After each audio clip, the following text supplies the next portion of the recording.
हमने कल अपनी डिस्कशन शुरू की थी कॉस्ट ऑफ फाइनेंस या कॉस्ट ऑफ कैपिटल के एरिया पे, और उसमें कॉस्ट ऑफ कैपिटल के बेसिक कॉन्सेप्ट्स के साथ हमने उसके जो स्टेप्स हैं उनको सीखा था। कॉस्ट ऑफ फाइनेंस हम weighted average cost of capital के कॉन्सेप्ट के तहत कैलकुलेट करते हैं। हम देखते हैं हमारी कंपनी ने किन डिफरेंट सोर्सेज से लॉन्ग टर्म फाइनेंस या कैपिटल रेज किया हुआ है। हर सोर्स की कॉस्ट कैलकुलेट की जाती है, हर सोर्स की मार्केट वैल्यू कैलकुलेट की जाती है और उसके बाद वेटेड एवरेज ले ली जाती है। डिफरेंट सोर्सेज की डिफरेंट कॉस्ट है। What is weighted average cost of all the sources, जिसको weighted average cost of capital कहा जाता है। शॉर्ट फॉर्म में इसको कॉस्ट ऑफ कैपिटल भी कहते हैं, और कहीं ना कहीं आपको लिखा हुआ नजर आ जाएगा या मेरे बोलने में भी ये चीज सामने आएगी, वैक, weighted average cost of capital. ये जो लिखा ना आपका weighted average cost of capital, इसकी एब्रीविएशन वैक भी की जाती है। तो weighted average cost of capital को वैक से एब्रीविएट भी किया जाता है, इसको कॉस्ट ऑफ कैपिटल भी कहा जाता है। तो ये कैलकुलेशन कल तक हमारी थी, और हमने इस फार्मूले में यहाँ तक वैक की कैलकुलेशन तक पहुंचने में हमने कहा था जो चीज हमारी मिसिंग रह गई है, जो सीखना रह गया है, वो डिफरेंट सोर्सेज की कॉस्ट कैसे कैलकुलेट की जाती है। सोर्सेज आइडेंटिफाई बैलेंस शीट से हम कर लेते हैं। सोर्सेज की मार्केट वैल्यू कैलकुलेट करना नहायत सिंपल है, number of shares in issue into share price, या number of debenture certificates in issue into market price of a debenture. वहां से मार्केट वैल्यू भी हम ले लेते हैं। बेतहाशा एक्टिविटीज हम करेंगे इंशाअल्लाह इनकी भी, बट फिलहाल मेन हमारा फोकस रहेगा कि भाई डिफरेंट सोर्सेज की कॉस्ट कैसे कैलकुलेट की जाती है। डेट, इक्विटी, डिफरेंट सोर्सेज हैं, कॉस्ट कैसे कैलकुलेट करनी है। तो अब हम cost of different sources of finance उस पर बात करने जा रहे हैं। कोई सवाल कल की डिस्कशन थे?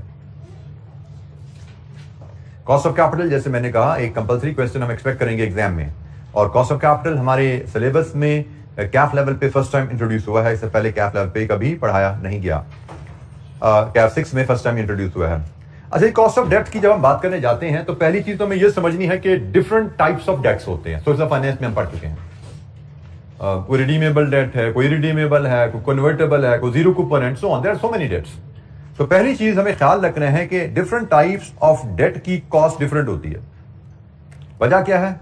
उनमें रिस्क डिफरेंट होते हैं। कुछ डेट सिक्योर्ड होंगे, कुछ अनसिक्योर्ड होंगे। कुछ डेट सीनियर या सबऑर्डिनेटेड होते हैं। सीनियर डेट, सबऑर्डिनेटेड डेट से मुराद होती है कि in the event company default करेगी तो कंपनी लिक्विडेशन में जाएगी, कंपनी के एसेट बिकेंगे लेंडर्स को पे ऑफ करने के लिए, तो सीनियर लेंडर्स को पहले पैसे वापस किए जाते हैं, उसके बाद पैसे बचेंगे तो सबऑर्डिनेटेड जो लोन्स हैं उनके लोगों को दिए जाते हैं। जिस तरह सिक्योर्ड और अनसिक्योर्ड क्रेडिटर का फर्क समझा ना आपने, ये हैं तो दोनों सिक्योर्ड, लेकिन अगर एक लेंडर को सीनियर का दर्जा दे दिया गया है, दूसरे का सबऑर्डिनेटेड का दर्जा दे दिया गया है, तो इनकी रैंकिंग लग गई है कि अभी पहले इसके पैसे दिए जाएंगे, उसके बाद इसकी बारी आएगी। ठीक है, तो इस पे भी डिपेंड करता है। और मैच्योरिटी, ये कुछ फैक्टर्स हैं। हम कहते हैं जी कंपनी के पास डिफरेंट सोर्सेज से डेट आ सकता है, और डिफरेंट सोर्सेज से डेट की कॉस्ट डिफरेंट होती है डिपेंडिंग अपॉन फ्यू फैक्टर्स, जिनकी लिस्ट हमने यहां पे आपसे शेयर की। जी, सीनियर और सबऑर्डिनेटेड डेट का criteria agreement with the lender है। एग्रीमेंट विद द लेंडर है, दैट विल डिटरमिन कौन सा डेट सीनियर है, कौन सा डेट सबऑर्डिनेटेड है। एग्रीमेंट जो लेंडर से होगा उसके मुताबिक चार्ज, जो सिक्योरिटी का चार्ज रजिस्टर किया जाता है, उस चार्ज में इसको मेंशन कर दिया जाता है। नॉर्मल प्रोसीजर हमारा क्या होता है कि हम लेंडर से टर्म्स एग्री करते हैं कि हम आपको ये एसेट से अपनी बिल्डिंग आपको सिक्योरिटी में दे रहे हैं, और अपनी बिल्डिंग में भी हम आपको सीनियर डेट होल्डर डिक्लेयर करेंगे। दूसरे बैंक के पास जाएंगे, हम आपको बिल्डिंग के अगेंस्ट सिक्योरिटी दे रहे हैं, लेकिन इस बिल्डिंग में एक पहले हम लोन ले चुके हैं और वो सीनियर लेंडर है, आप सबऑर्डिनेटेड लेंडर रहोगे। तो सीनियर लेंडर जब आया था उसने शायद आपको उसी बिल्डिंग के अगेंस्ट लोन दिया था 10% पे, लेकिन जब सबऑर्डिनेटेड लेंडर आया उसको कहा अच्छा भी आप डिफॉल्ट करोगे तो पहले उसके पैसे दोगे फिर मेरी बारी आएगी, तो मैं 10 नहीं, मैं तो 12% दूंगा। सबऑर्डिनेटेड लोन ज्यादा रिस्की हो जाता है ना। और जो आपका एग्रीमेंट होता है वो एग्रीमेंट फिर सिक्योरिटीज एंड एक्सचेंज कमीशन के पास हमने ये रजिस्टर करवानी होती है चार्ज कि हमने ये बिल्डिंग के अगेंस्ट इन बैंकों से लोन लिया हुआ है, ये सीनियर है और ये सबऑर्डिनेटेड है। ठीक है, सो एग्रीमेंट के तहत आप चार्ज या सिक्योरिटी अपनी रजिस्टर करवा लेते हैं सिक्योरिटीज एंड एक्सचेंज कमीशन के पास। अच्छा जी, हमने कहा जी डिफरेंट सोर्सेज ऑफ डेट की कॉस्ट डिफरेंट होगी। हाउएवर हमें ख्याल रखना है कि डेट इंस्ट्रूमेंट पे जो आप रिटर्न पे करेगी company, that is tax deductible. Tax deductibility का इंपैक्ट क्या होता है कि अगर मैं किसी लोन पे 100 रुपया इंटरेस्ट पे करता हूं तो इंटरेस्ट पे करने की वजह से मेरी कंपनी का प्रॉफिट कम हो जाते हैं, प्रॉफिट कम होने की वजह से मेरी टैक्स लायबिलिटी रिड्यूस हो जाती है। ठीक है, तो हम कहते हैं कि इसका मतलब है कि मैंने अगर 100 रुपया इंटरेस्ट पे कर दिया और मेरा टैक्स रेट 30% है, तो 100 रुपये इंटरेस्ट पे करने की वजह से मुझे 30 रुपए की टैक्स सेविंग भी तो मिल जाती है। तो हम कहते हैं कि इसका मतलब मेरी जो पोस्ट टैक्स कॉस्ट है डेट की वो 70 रुपए है। पे मैंने बेशक 100 किए हैं, लेकिन उस इंटरेस्ट की वजह से मुझे 30 रुपए की टैक्स सेविंग मिल गई है, तो मेरी जेब पे जो नेट बोझ पड़ा है उस लोन का वो 100 रुपए आनी है, वो 70 रुपए है। क्योंकि अगर मैं 100 रुपए इंटरेस्ट पे ना करता तो मुझे ज्यादा प्रॉफिट पे ज्यादा टैक्स पे करना पड़ता। अब इंटरेस्ट पे करने की वजह से मेरा प्रॉफिट कम हो गया, मेरा टैक्स कम हो गया, तो इंटरेस्ट पेमेंट की वजह से कॉस्ट में सेविंग है, तो सेविंग हम टैक्स में नेट करते हैं। तो इसलिए हम कहते हैं कि हम post tax cost of debt लेते हैं। कैसे लेंगे उसमें बात करेंगे, लेकिन वैट की कैलकुलेशन में हम हमेशा इस टैक्स सेविंग को इनकॉर्पोरेट करते हुए post tax cost of debt calculate करेंगे। ये प्रिंसिपल याद रखिएगा।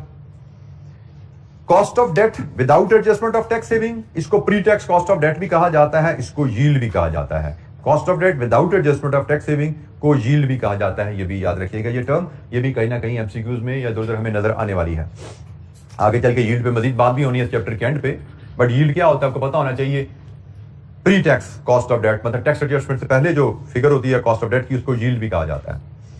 अच्छा, जब हम कॉस्ट ऑफ डेट की कुछ बैकग्राउंड जरा सा डिस्कस किया, अब हम इसकी कैलकुलेशंस की तरफ चलते हैं। हमने कहा जी different types of debt instrument की कॉस्ट डिफरेंट तरीके से कैलकुलेट की जाती है, और ये जी कुछ टाइप्स ऑफ डेट की कॉस्ट कैलकुलेट करने के तरीके हैं। Irredeemable preference shares, preference shares पे जो आप रिटर्न देते हो इन्वेस्टर को, that is not tax deductible, that is not tax deductible. Preference shares की कॉस्ट ऑफ डेट कैलकुलेट करने का तरीका है, कॉस्ट ऑफ डेट को हम केडी से डिनोट करते हैं, normally KD cost of debt के लिए यूज की जाती है। इरिडीमेबल प्रेफरेंस शेयर्स की कॉस्ट कैलकुलेट करने का तरीका है आई ओवर मार्केट वैल्यू, और मार्केट वैल्यू के साथ यहां पे टर्म यूज की जा रही है x interest. X interest market value से मुराद क्या है?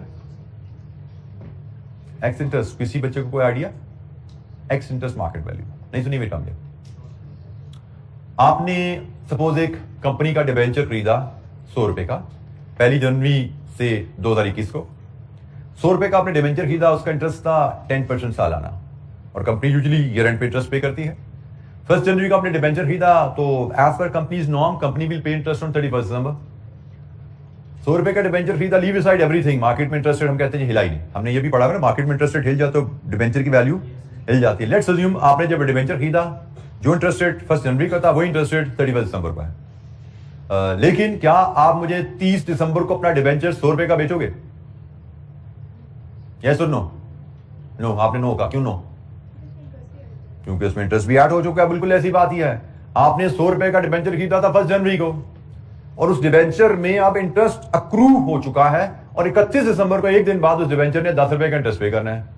तो आप मुझे 30 दिसंबर को, इवन 31 दिसंबर को, unless you receive the payment from the company, आप मुझे 100 रुपए का डिबेंचर नहीं दोगे। हम कहते हैं कि भाई 30 दिसंबर को या 31 दिसंबर को भी before the payment of interest जो डिबेंचर की वैल्यू है it is cumulative of interest, debenture में इंटरेस्ट भी शामिल है। इसको हम कहते हैं डिबेंचर की वैल्यू कम इंटरेस्ट है। शायद 31 दिसंबर को before the payment of interest debenture will be sold in the market at 110, 10 रुपए का इंटरेस्ट भी इसमें ऐड हो जाएगा। लेकिन 31 दिसंबर को जब ये इंटरेस्ट पे कर जाएगी कंपनी, तो 1 जनवरी को डिबेंचर की वैल्यू दोबारा 100 पे आ जाएगी। That is called x interest. तो कम इंटरेस्ट, एक्स इंटरेस्ट। कम इंटरेस्ट वैल्यू होती है डिबेंचर की वैल्यू में अगर अक्रूड इंटरेस्ट का कंपोनेंट शामिल हो, जैसे अभी हमने बात की। अच्छा जी, हम डिस्कस कर रहे थे क्या पॉइंट था? एक्स इंटरेस्ट, कम इंटरेस्ट, बिल्कुल ठीक है जी। तो हमने मार्केट वैल्यू में अगर डिबेंचर की वैल्यू में अक्रूड इंटरेस्ट का कोई कंपोनेंट शामिल है तो हम उसको एक्स इंटरेस्ट कहते हैं, और जनरली हम कहेंगे इंटरेस्ट पेमेंट से पहले जो मार्केट वैल्यू डिबेंचर की प्रिवेल करेगी वो कम इंटरेस्ट कहलाएगी, और अगर इंटरेस्ट पेमेंट हो जाती है तो immediately after payment of interest market value ex interest हो जाती है। और एक्स इंटरेस्ट को हम एक और तरह से इस तरह भी डिफाइन कर सकते हैं कि अगर मार्केट वैल्यू में अक्रूड इंटरेस्ट का पहलू या इंपैक्ट शामिल ना हो तो हम उसको एक्स इंटरेस्ट वैल्यू कहते हैं। ठीक है, और आप इसको आसानी के लिए ऐसे भी सीख सकते हो कि अगर एग्जामिनर आपको कहे कि 30 जून को डिबेंचर की मार्केट वैल्यू 105 है, इसी डिबेंचर की मार्केट वैल्यू 105 है और आपसे कहा जाए 30 जून को, ये तो पता है यकीनन ये कम इंटरेस्ट है, इसमें तो कोई दूसरी राय नहीं कि ये कम इंटरेस्ट है, हमसे कहा जा सकता है कि इसकी जरा एक्स इंटरेस्ट वैल्यू एस्टिमेट करो। तो एक्स इंटरेस्ट वैल्यू एस्टिमेट करने का तरीका क्या होगा, मार्केट वैल्यू कम इंटरेस्ट में से लेस कर दो, क्या अक्रूड इंटरेस्ट, अक्रूड इंटरेस्ट जो भी पे नहीं हुआ लेस कर दो। तो 105 में से आप लेस करोगे 100 रुपए पे 10% 6 महीने का इंटरेस्ट जो कि 5 रुपए ही बनता है, तो आपकी एक्स इंटरेस्ट वैल्यू 100 रुपए आ जाती है। ठीक है, तो मार्केट वैल्यू कम इंटरेस्ट क्या है, मार्केट वैल्यू एक्स इंटरेस्ट क्या है, एक छोटा सा कॉन्सेप्ट मैंने आपसे एक्सप्लेन किया। तो जनाब हम फार्मूला की बात कर रहे थे प्रेफरेंस शेयर्स की। तो प्रेफरेंस शेयर की कॉस्ट ऑफ डेट कैलकुलेट करने का फार्मूला है I over market value ex interest. यहां पे आई है जी एनुअल इंटरेस्ट या डिविडेंड कह लो, प्रेफरेंस शेयर्स की पेमेंट को डिविडेंड कह लो, इंटरेस्ट कह लो, एक ही बात है, क्योंकि प्रेफरेंस शेयर्स पे भी हमें पता है फिक्स्ड इनकम दी जाती है। जस्ट लाइक डिबेंचर 10% डिबेंचर होते हैं ना, प्रेफरेंस शेयर भी 12% 13% होते हैं, उस पर भी फिक्स रिटर्न दी जाती है। So I in this case is annual return on one share, denominator में market value of one share ली जाती है। सो ये है जी प्रेफरेंस शेयर की कॉस्ट कैलकुलेट करने का तरीका। प्रेफरेंस शेयर की कॉस्ट अगर वो इरिडीमेबल है, और इसके साथ ही मैं अगर इरिडीमेबल डिबेंचर को कंपेयर कर लूं, सिर्फ एक फर्क है और वो है 1 माइनस टी का।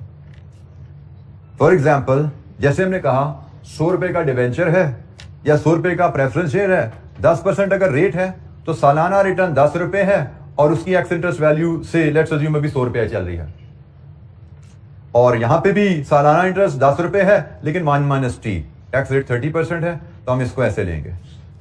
वजह क्या है, डिबेंचर पे जो आप इंटरेस्ट पे करते हो वो टैक्स डिडक्टेबल है, वो टैक्स डिडक्टेबल है। प्रेफरेंस शेयर पे जो रिटर्न देते हो वो टैक्स डिडक्टेबल नहीं होती। ठीक है, तो यहां पे मैंने 10 रुपए ही कॉस्ट ली है और यहां पे मैंने कॉस्ट को टैक्स की अमाउंट से रिड्यूस करके 7 रुपए लिया। यही बात की थी ना हमने कि जब टैक्स हमें जो इंटरेस्ट टैक्स अलाउबल होता है तो इंटरेस्ट की वजह से हमें टैक्स में सेविंग मिल जाती है। अगर टैक्स रेट 30% है तो 10 रुपए इंटरेस्ट हम पे जरूर करेंगे, लेकिन वो कॉस्ट हमें एक बढ़ेगा टैक्स सेविंग की वजह से 7 रुपीज।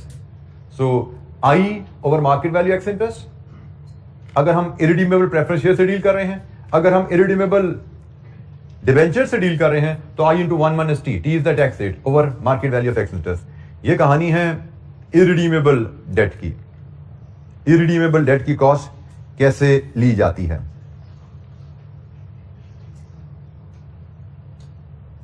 हम रिडीमेबल को भी डिस्कस करना चाहते हैं, प्रेफरेंस शेयर्स को भी और डिबेंचर्स को भी, लेकिन उससे पहले हम इलस्ट्रेशन 1 में जाके कुछ इरिडीमेबल की कैलकुलेशंस को जरा देख लेते हैं, कब फार्मूला हमारी हाथ से यूज हो जाए, फिर हम रिडीमेबल पे बात करने दोबारा आते हैं। इलस्ट्रेशन 1 आपके पास पेज 102 की बॉटम पे अवेलेबल है जी, नोट्स में पेज 102 ये बॉटम पे इलस्ट्रेशन 1, इसके डिफरेंट कंपोनेंट्स हैं जी, A B C D E तक जाते हैं। तो हम ए की बात करते हैं जी। पहले company has an issue 10% irredeemable debt quoted at ₹80 ex interest, nominal value 100 है। What is the return required by debt provider. Return required by debt provider से मुराद होता है, तो जो सुनिएगा, return required by debt provider से मुराद होता है यील्ड, और यील्ड क्या होती है, pre tax cost of debt. ठीक है जी, return required by debt provider से मुराद होता है यील्ड, और यील्ड होती है आपकी pre tax cost of debt. Pre tax cost of debt से मुराद के फार्मूला में 1 माइनस टैक्स की एडजस्टमेंट नहीं होनी। ठीक है जी, तो ये जनाब डेट है, हमसे कहा गया है रिक्वायर्ड रिटर्न ऑफ इन्वेस्टर बताइए। तो मैं अगर इसको सॉल्व करने चलूं, और इसको मैं सॉल्व करना शुरू करता हूं, सबसे पहले इलस्ट्रेशन 1, ये हमारा कॉस्ट ऑफ फंड्स का चैप्टर है, और इलस्ट्रेशन 1 में हमें कहा गया है केडी का फार्मूला जो अभी हमने पढ़ा था, वो post tax cost of debt के लिए फार्मूला था, डेट के लिए 1 minus T, I into 1 minus T over market value ex interest. लेकिन अभी यहां पे इस क्वेश्चन में हमने बात पढ़ी, इस क्वेश्चन की रिक्वायरमेंट है return required by debt providers, जिसको हम यील्ड कहते हैं, यील्ड का मतलब टैक्स की एडजस्टमेंट नहीं करते, तो हमारा formula I over market value ex interest बच जाएगा। तो जनाब इस केस में पुटिंग इन द वैल्यूज, आई से मुराद होता है annual interest payment on one debenture. 100 रुपए का डिबेंचर है, उस पे सालाना इंटरेस्ट पेमेंट कूपन रेट से मल्टीप्लाई करें 10%, ये है जी आपकी आई की value over market value ex interest market value given in the question 80। तो जनाब बताइए क्या आया, 12 परसेंटेज में लिखेंगे तो 12.5%। अब इसको जरा समझिए, इसकी इंप्लीकेशन क्या है। ये हमारा 10% बॉन्ड है, 10% बॉन्ड है जो कि हमने माजी में कभी इशू किया था। 10% बॉन्ड हमने माजी में कभी इशू किया था, क्योंकि हमारी बैलेंस शीट में ये पड़ा हुआ ना, तो बैलेंस शीट में तो पास्ट के इवेंट सारे होते हैं। हमने माजी में ये बॉन्ड 10% पे इशू किया था, और माजी में हमने इसको 10% पे इशू क्यों किया था? क्योंकि उस वक्त शायद मार्केट में इंटरेस्ट रेट जो चल रहा था उसके हिसाब से इशू करना होता है ना। मार्केट में उस वक्त जो इंटरेस्ट रेट चल रहा था उसके हिसाब से अपना बॉन्ड 10% पे इशू कर दिया। अब हमारे बॉन्ड की वैल्यू जो हमने 100 का इशू किया था कहां पे आ गई है? 80। इसका क्या मतलब है कि मार्केट में इंटरेस्ट रेट बढ़ चुके हैं। इसका मतलब कि अगर मैं आज डिवेंचर इशू करना चाहूंगा तो आज मैं 10% पे इशू नहीं कर सकता। आज मैं कितने पे इशू करूंगा? 12.5। अब यहां पर तुझे से बात सुन लीजिएगा मेरी, क्योंकि ये बच्चों के दिल में कंफ्यूजन रह जाती है। ये 10% जो है ये हमारी हिस्टोरिकल रेट है, पास्ट का रेट है।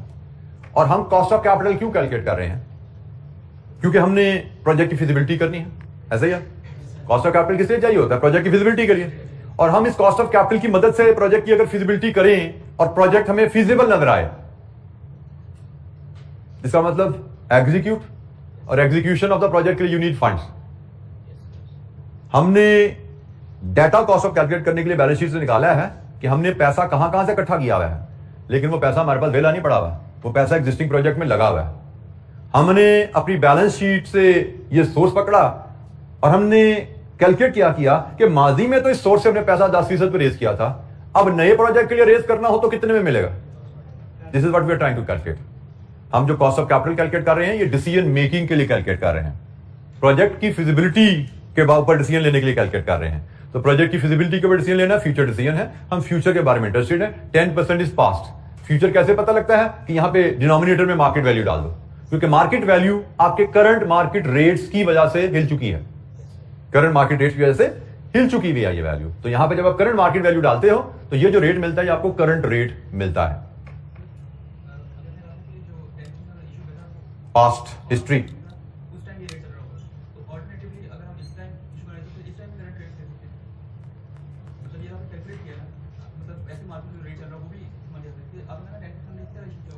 बेटा, मार्केट में इंटरेस्ट लेवल्स की बेस पे आप अपने कंपनी के डिबेंचर का रेट डिटरमिन करते हो।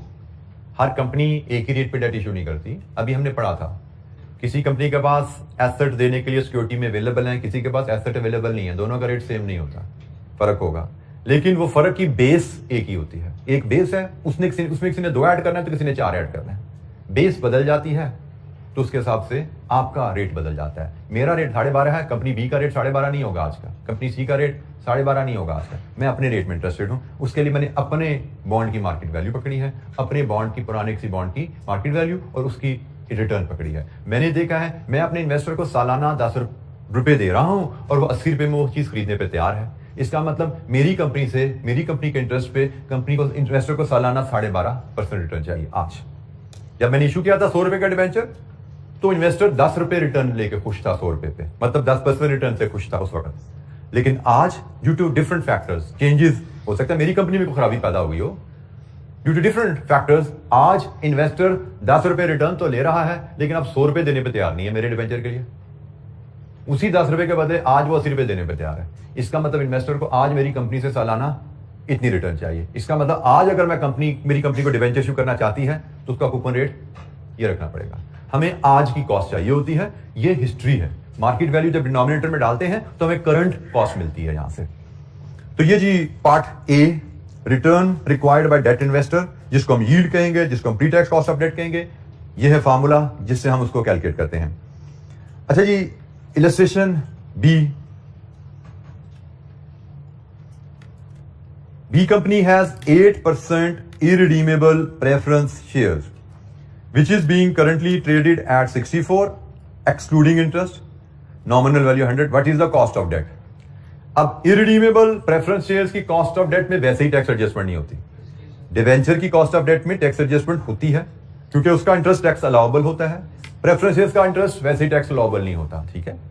तो यहां पे हमने इसलिए टैक्स एडजस्टमेंट नहीं की क्योंकि हमसे कॉस्ट ऑफ डेट नहीं मांगी गई थी, हमसे यील्ड मांगी गई थी। यील्ड तो प्री टैक्स होती है और यहां पे हमें कॉस्ट ऑफ डेट कैलकुलेट जरूर करनी है, लेकिन यहां पे भी टैक्स की एडजस्टमेंट नहीं होगी क्योंकि यहां पे प्रेफरेंस शेयर्स की जो रिटर्न है वो टैक्स डिडक्टेबल होती ही नहीं है।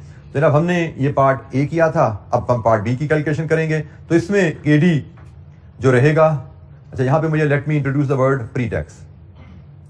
ठीक है जी, केडी का फार्मूला था, जब मैंने इसको काट दिया यहां पे तो अब ये pre tax cost of debt बन जाती है। लेकिन प्रेफरेंस शेयर में the formula will be I over market value ex interest.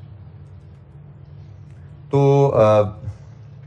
8% bond है, 100 नॉमिनल, 8% प्रेफरेंस शेयर है 100 नॉमिनल वैल्यू का, और इसकी मार्केट वैल्यू कितनी है 64। परसेंटेज बोलिए, इसकी कॉस्ट भी 12.5 ही आ रही है। इसका मतलब भी वही है कि माजी में तो मैंने प्रेफरेंस शेयर अपने इशू किए थे, तब रेट था 8% पे लोगों ने मेरा शेयर खरीद लिया। लेकिन आज अगर मैं प्रेफरेंस शेयर इशू करना चाहूंगा तो मुझे आज 12.5 पे इशू करना पड़ेगा। और कॉस्ट ऑफ कैपिटल हम आज के हिसाब से कैलकुलेट करते हैं। आज अगर मैं फाइनेंस रेज करूं, how much finance will cost me, वही फॉर्मूला जो हमने पढ़ा है पेज नंबर 1 और 2 पे, उसी को हमने यूज किया। Part C company has issued perpetual, perpetual का मतलब इरिडीमेबल, हमेशा रहने वाले, non repayable, perpetual 10% debenture that are currently being traded at 84, nominal value 100 के against. The company pays corporation tax at the rate of 33%. What is the post-tax cost of debt? Post-tax cost of debt, वैक में हमेशा post-tax cost of debt use की जाती है।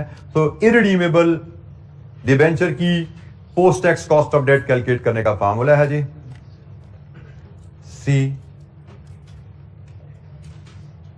I into 1 minus T over market value, which should be X interest. तो annual interest ₹100 into 10%, ये annual interest है। 1 minus T, tax rate is 33%, market value 84, कितने percent 7.98%। यह है जी कॉस्ट ऑफ डेट हमारी आज, अगर हम फाइनेंस रेज करना चाहें तो ये तो है जी मतलब मैंने आपको थोड़ा सा बताया यहां पे एक्सप्लेन करते हुए कि इन्वेस्टर की रिटर्न को 1 माइनस टी कर दो तो post tax cost of debt बन जाती है। ऐसे है, इन्वेस्टर की रिटर्न हमें यहां से पता लग रही है कि 80 रुपए का ये सर्टिफिकेट हमारा इन्वेस्टर खरीदने पे तैयार है, उसको पता है इस पे 10 रुपए सालाना रिटर्न आनी है। इसका मतलब इन्वेस्टर अपनी इन्वेस्टमेंट पे 12.5% रिटर्न से खुश है। इन्वेस्टर अपनी इन्वेस्टमेंट पे 12.5% रिटर्न से खुश है। इन्वेस्टर हमारी कंपनी में पैसा इन्वेस्ट करेगा डेट में, तो उसको सालाना 12.5% रिटर्न चाहिए आज की तारीख में। This is our yield of our debt, this is pre tax cost of debt. और post tax cost of debt में हम 1 माइनस टी लगाएंगे, लेकिन सिर्फ उस केस में जहां पे इंटरेस्ट टैक्स डिडक्टेबल है। प्रेफरेंस शेयर की रिटर्न टैक्स डिडक्टेबल नहीं होती, यहां पे 1 माइनस टैक्स का फैक्टर नहीं इस्तेमाल होगा। तो इरिडीमेबल डेट के रेफरेंस से 2 सिंपल फार्मूलाज हैं। अगर आपको प्रेफरेंस शेयर की कॉस्ट ऑफ डेट चाहिए तो उसमें 1 माइनस टैक्स इस्तेमाल नहीं होगा। अगर आपको डिबेंचर की कॉस्ट ऑफ डेट चाहिए तो वो पोस्ट टैक्स ली जाती है वैक की कैलकुलेशन के लिए। और हाँ, अगर आपको डिबेंचर चाहिए तो इसमें से भी 1 माइनस टैक्स निकाल दो, यील्ड बन जाती है। ठीक है, तो ये 3 आपके जो कैलकुलेशंस हैं इरिडीमेबल डेट के रेफरेंस से वो कंप्लीट हुई। कोई सवाल?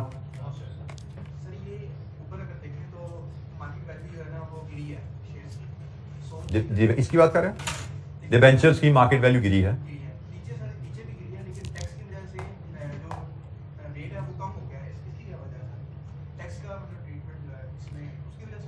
जी बेटा, ये टैक्स सेविंग मिल गई ना हमें, यहाँ पे टैक्स सेविंग है। इसको 1 माइनस टी करो, देखो ये क्या आता है, इसके बाद 1 माइनस टी डाल दो। ये 33% का टैक्स अगर यहाँ पे भी होता, ठीक है, तो 12.5 इंटू 0.67 देख लो क्या बनता। 12.5 इंटू 0.67 8.37, तो इसके आसपास आ गया। तो यही थोड़ा सा फर्क है, 80 और 84 का जो फर्क है वो यहाँ पे नजर आ गया कि यही टैक्स सेविंग आप यहाँ पे भी ले रहे होते तो ये भी 8.37 आता। 8.37 7.98 आसपास ही। वैक की कैलकुलेशन में ये डाटा जाता है, वैक की कैलकुलेशन में ये डाटा जाता है, वैक की कैलकुलेशन में ये नहीं जाएगा क्योंकि ये यील्ड है, ये इंटरेस्ट हमें टैक्स अलाउबल है। इस डेट की अगर वैक लेना है तो ये वैक में ये जाएगा, वैक की कैलकुलेशन में एवरेजिंग में ये डाटा यूज होता है पोस्ट टैक्स, बट इधर हमें यील्ड कहा गया था। अच्छा जी, तो हमने कहा कि इरिडीमेबल 3 तरह के इंस्ट्रूमेंट देखे। अब रिडीमेबल की एक कहानी है, कहानी पहले पढ़ लेते हैं, फिर उस पर डिस्कशन कर लेते हैं, उसके प्रिंसिपल पे बात कर लेते हैं। पार्ट डी पे आइए। D company has issued 10% debentures that are currently being traded at 91.7, ये करंट मार्केट वैल्यू आ गई, nominal value 100, and are redeemable after 3 years at par. The company pays corporation tax at 33%. What is the post tax cost of debt? Redeemable debenture की post tax cost of debt. जैसे हमने अभी irredeemable debenture को discuss किया कि investor 80 रुपए अगर लगाता है तो उस 80 रुपए के बदले उसको क्या रिटर्न आनी है? सिर्फ अगर हम ये डाटा चले सामने रखें, अगर इन्वेस्टर 80 रुपए आज लगाता है तो 80 रुपए के बदले उसको रिटर्न आनी है 12.5% सालाना. ऐसा ही है जी. 10 रुपए सालाना उसको रिटर्न आनी है 80 रुपए पे, और ये फॉर एवर आनी है. ऐसा ही है. इरिडीमेबल डिबेंचर है ना, कभी रिडीम नहीं होने. तो इस इन्वेस्टमेंट के बदले उसको फॉर एवर एक ही कैश में आना है 10 रुपए सालाना. तो हमने कहा जी उसको इन्वेस्टमेंट पे जो रिटर्न आ रही है, रिटर्न ऑन इन्वेस्टमेंट निकाल लो, 12.5 है. ये रिटर्न ऑन इन्वेस्टमेंट है इन्वेस्टर की. इसको आफ्टर टैक्स करना है तो ये cost of debt of the post tax cost of debt of the company बन जाएगी. इसको रिटर्न ऑन इन्वेस्टमेंट कह लें, इसको यील्ड कह लें, इसको रिक्वायर्ड रिटर्न ऑफ इन्वेस्टर कह लें, व्हाटएवर यू कॉल इट. इसको pre tax cost of debt कह लें, एक ही बात है. ठीक है. इसको रिटर्न ऑन इन्वेस्टमेंट इन्वेस्टर की है, करंट रिटर्न ऑन इन्वेस्टमेंट है इन्वेस्टर की. अच्छा, अब यही चीज हम प्रेफरेंस रिडीमेबल डेट पे अप्लाई करें. रिडीमेबल डेट इन्वेस्टर अगर 91.7 का आज ये डेट ले तो उसको फ्यूचर में क्या मिलेगा? 3 साल इंटरेस्ट, 3 साल बाद रिडम्पशन. अब यहां पे सिर्फ इंटरेस्ट नहीं आना, प्रिंसिपल भी वापस आ जाना है. तो मैं जरा अगर आपके सामने एक सिचुएशन बिल्ड करूं इस क्वेश्चन को लेके, पार्ट डी को लेके.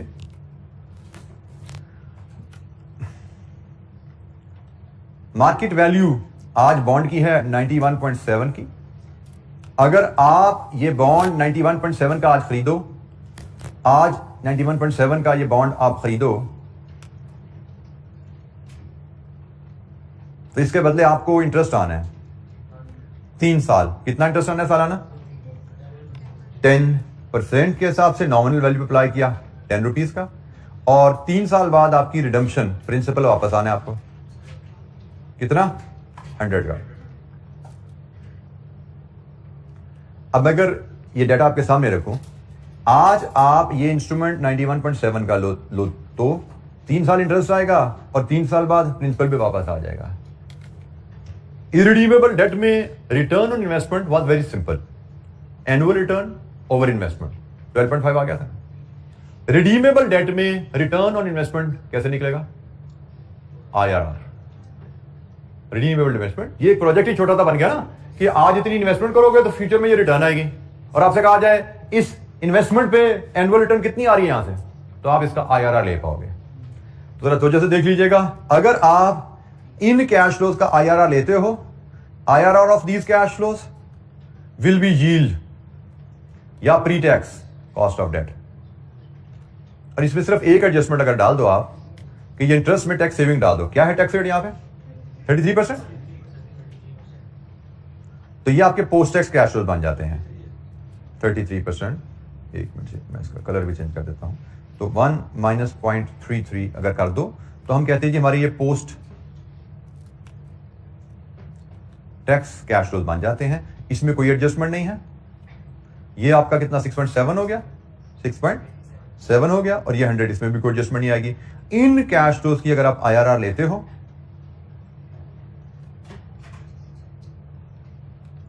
Post tax cost of debt बनेगी. सो रिडीमेबल डेट की अगर आपने post tax cost of debt लेनी है तो आप डेट के कैश फ्लोज बनाओ कि आज अगर इन्वेस्टर ये बॉन्ड खरीदे तो उसको फ्यूचर में क्या रिटर्न आएगी. बॉन्ड के आज से लेके रिडम्पशन तक के कैश फ्लोज बनाओ. अगर आपको यील्ड चाहिए तो इनकी IRR ले लो, यील्ड मिल जाएगी. लेकिन अगर आपको post tax cost of debt चाहिए फॉर इंक्लूजन इन वैट, तो सिर्फ इंटरेस्ट के कंपोनेंट में टैक्स सेविंग इनकॉर्पोरेट कर दो. इंटरेस्ट में से टैक्स की सेविंग निकालो, ये पोस्ट टैक्स इंटरेस्ट आ जाता है. इन पोस्ट टैक्स कैश फ्लोज की IRR ले लोगे तो ये post tax cost of debt आ जाती है. रिडीमेबल इंस्ट्रूमेंट की कॉस्ट ऑफ डेट या यील्ड कैलकुलेट करना. ये नहीं क्वेश्चन, कोई सवाल? तो हमसे इलस्ट्रेशन ये 4 का ही डाटा है. जरा इसकी IRR निकाल ही दो. इसमें आप ले लो 2 रेट ले लो, एक 5 ले लो, एक 15 ले लो. ये 2 रेट लेके इसका IRR निकालो. काफी दिन हो गया IRR नहीं कैलकुलेट किया हमने. ये आपके पोस्ट टैक्स कैश फ्लोज हैं, तो मुझे post tax cost of debt की फिगर चाहिए. यहां से इन 2 रेट्स को लेके मुझे post tax cost of debt calculate करके इधर फिगर दीजिए आप.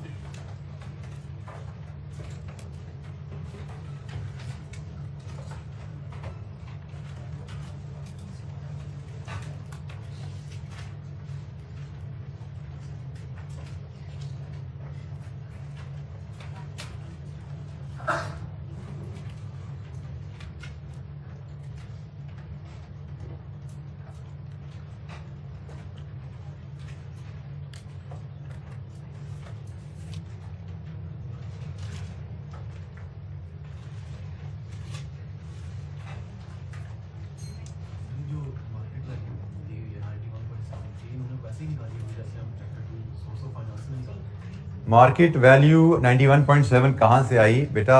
ये मार्केट वैल्यू है। मार्केट वैल्यू तो स्टॉक मार्केट से ली जाएगी बेटा। जो हम कैलकुलेट करते हैं वो हमारी एक तरीका है कैलकुलेट करने को, अगर हमें कहा जाए कैसे कैलकुलेट करते हैं, लेकिन एक लिस्टेड इंस्ट्रूमेंट की मार्केट वैल्यू तो मार्केट में अवेलेबल होती है। ठीक है,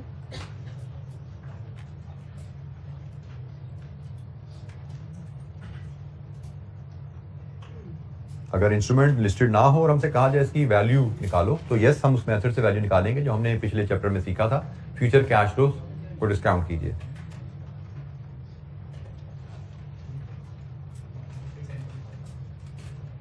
जी क्या आ रही है IRR? 10.5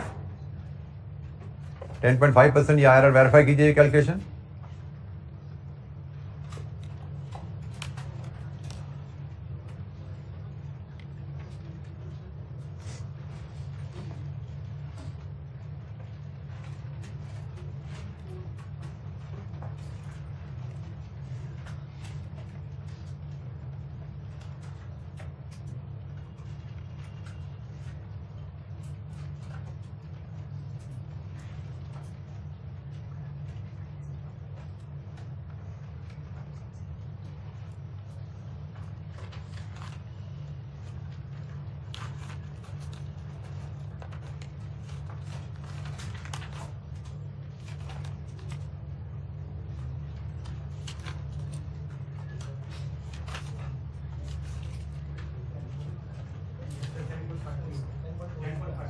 $10.50 IRR।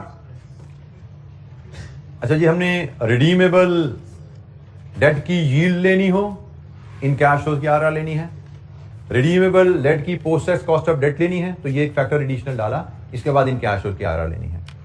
बिल्कुल सिमिलर प्रिंसिपल कन्वर्टेबल डेट पे भी अप्लाई होगा। सिमिलर प्रिंसिपल कन्वर्टेबल डेट पे भी अप्लाई होगा, और कन्वर्टेबल डेट का हमारे पास डेटा अवेलेबल है ई। इसमें जो एक आध एडिशनल चीज है वो जरा ध्यान से सुन लीजिएगा। G company has 8% convertible debenture currently quoted at 106x interest, nominal value 100। Debentures are convertible at the rate of 40 shares per 100। 100 रुपए के डिवेंचर के बाद 40 शेयर मिलेंगे। In 3 years time when shares are expected to have a market value of 3.5, उस वक्त market value 3.50 होने की उम्मीद है। Current corporation tax rate is 33% and tax 30% and tax saving occur 1 year in arrears। Tax saving कह लो, tax payment कह लो, एक ही बात है। What is post tax cost of date?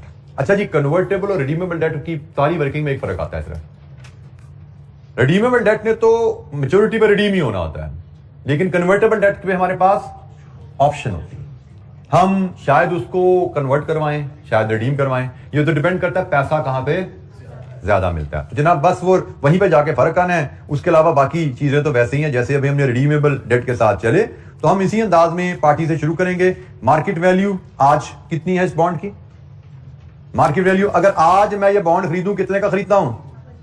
106 का। आज मैं बॉन्ड 106 का खरीदता हूं, और अगर मैं बॉन्ड 106 का खरीदूं तो मुझे कितने साल इस पे इंटरेस्ट आना है? 3 साल इंटरेस्ट आना है। और कितना सालाना इंटरेस्ट आना है? 8%। नॉमिनल वैल्यू पर अप्लाई करें 8 रुपए। और इसके बाद अब यहां पे क्या होना है, कन्वर्जन या रिडम्पशन, ये हमें नहीं पता। हम इसके लिए बनाएंगे वर्किंग वन एक छोटी सी। 3 साल बाद क्या होना है? तो 3 साल बाद की रिडम्पशन वैल्यू, अगर हम लोन रिडीम करवाते हैं तो कितने पैसे मिलते हैं? क्वेश्चन रिडम्पशन वैल्यू के बारे में अगर साइलेंट हो तो अजम्पशन रहेगी रिडम्पशन पार पे होगी। अगर क्वेश्चन रिडम्पशन वैल्यू के बारे में साइलेंट हो तो अजम्पशन रहेगी रिडम्पशन पार पे होगी। अल्टरनेटिवली कन्वर्जन का ऑप्शन भी है। कन्वर्जन होनी है कितने शेयर्स में? 40 शेयर्स ऑफ 3.5 ईच। कितनी value? 140। So what is your decision? Conversion.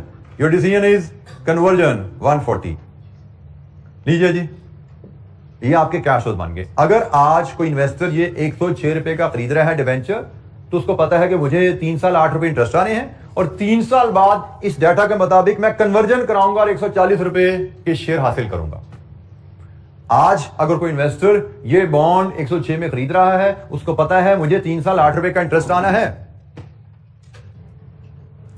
अच्छा जी, आज अगर इन्वेस्टर कोई इंस्ट्रूमेंट 106 का खरीद रहा है तो उसको पता है मुझे 3 साल सालाना इंटरेस्ट और 3 साल बाद इस एक्सपेक्टेशन के मुताबिक मैं कन्वर्जन कराऊंगा। सो इन्वेस्टर ये इन्वेस्टमेंट कर रहा है इस रिटर्न के लिए।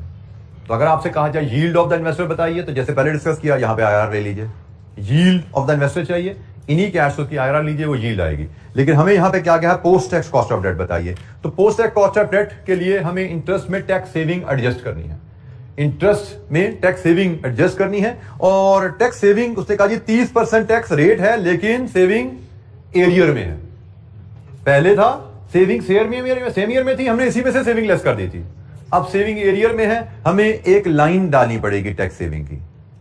टैक्स सेविंग की एक लाइन डालनी पड़ेगी कि पहले साल के इंटरेस्ट पे सेविंग दूसरे साल में आएगी एंड सो ऑन। और 8 रुपए का टैक्स रेट 30%, सेविंग 2.4 है। ये नेगेटिव साइन के साथ शो करेंगे हम यहाँ पे। बेसिकली हमने नेट करनी थी नहीं फिगर, पहले हमने यहीं पे माइनस कर दिया था, अब हम यहां पे माइनस नहीं कर रहे क्योंकि टाइमिंग बदल गई है। तो टैक्स सेविंग को हमने अलहदा से माइनस यहां पे शो किया।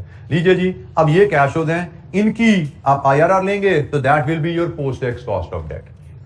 ये जो IRR आएगी, ये IRR आपकी post tax cost of debt है। इन कैश फ्लोज की post tax cost of debt, इनको भी आप मे बी 5% और 15% पे लेके कैलकुलेट कर सकते हैं। अब हम IRR की कैलकुलेशन एक सामने कर ली है, अब हमारे स्टेज पे नहीं किया करेंगे। मेन काम कैश फ्लोज बनाना है, कैश फ्लोज बन गई तो IRR निकाल सकते हैं। मैं फिर रिपीट कर दूं, अगर आपको चाहिए यील्ड, इसके अलावा कैश फ्लोज की IRR ले लो, वो यील्ड या pre tax cost of debt of investor आ जाती है। Post tax cost of debt चाहिए तो टैक्स सेविंग को इनकॉर्पोरेट करो। सेम ईयर में है तो यहीं पे माइनस कर दो, एरियर में है तो अलग एक लाइन आइटम के तौर पे एडजस्ट करके शो करो। ये है जी हमारे पास कैलकुलेशन कॉस्ट ऑफ डेट की। तो हमने जो असूल डिस्कस किए थे वो नोट्स में हमारे पास जो स्लाइड है, ये हमने 4 कैलकुलेशन डिस्कस की हैं। इरिडीमेबल प्रेफरेंस शेयर की cost of debt, redeemable preference shares की cost of debt, IRR of cash flows होगी टैक्स सेविंग के बगैर। इरिडीमेबल डिबेंचर की कॉस्ट ऑफ डेट और रिडीमेबल डिबेंचर या कन्वर्टेबल डिबेंचर की कॉस्ट ऑफ डेट, इसमें पोस्ट टैक्स आ जाता है। ठीक है, तो हमने ये 4 कैलकुलेशन, बल्कि कैलकुलेशन तो शायद 5 थी, एक हमने pre tax cost of debt भी कैलकुलेट की थी, यील्ड भी की कैलकुलेशन भी हमने देखी थी। तो कोई सवाल? अच्छा जी, इलस्ट्रेशन 1 मैंने आपके साथ डिस्कस की। इलस्ट्रेशन 2 बिल्कुल रिपीट रिवीजन एक्टिविटी है। इलस्ट्रेशन 2 रिवीजन एक्टिविटी है, ये आपकी होम असाइनमेंट है। बिल्कुल इसी अंदाज में ABCD 5 पार्ट है, वहां पे सेम रिक्वायरमेंट है, वहां पे डाटा सिर्फ बदलेगा ताकि आपके हाथ से कैलकुलेशन एक दफा मजीद गुजर जाए। ठीक है, तो ये होम असाइनमेंट में आप करेंगे। अब हम इंशाअल्लाह नेक्स्ट वीक जब मिलेंगे, हम कॉस्ट ऑफ डेट में, मुझे लगता है कि नेक्स्ट वीक में हमारी सब्सटेंशियल जो डिस्कशन है वो कंक्लूड हो रही होगी, क्योंकि हमारी बहुत डिटेल में ये कैलकुलेशन डिस्कशन जानी नहीं है। कॉस्ट ऑफ डेट पे डिस्कशन हमारी तकरीबन कंप्लीट है, थोड़ी सी डिस्कशन रह गई है, मे बी 10 मिनट की, वो करेंगे। फिर हम कॉस्ट ऑफ इक्विटी पे मूव कर जाएंगे और इंशाअल्लाह Thursday Friday cost of equity भी कंप्लीट हो जाएगी। सैटरडे को हम इसकी कुछ इलस्ट्रेशन एग्जाम लेवल प्रैक्टिस भी करते चलेंगे। मे बी नेक्स्ट 3 डेज, शायद चौथा दिन थोड़ा लगे या ना लगे, ये चैप्टर भी हमारा इंशाअल्लाह कंप्लीट हो रहा होगा एग्जाम लेवल पे। आज के लिए इतना ही। Thank you very much. अस्सलाम वालेकुम।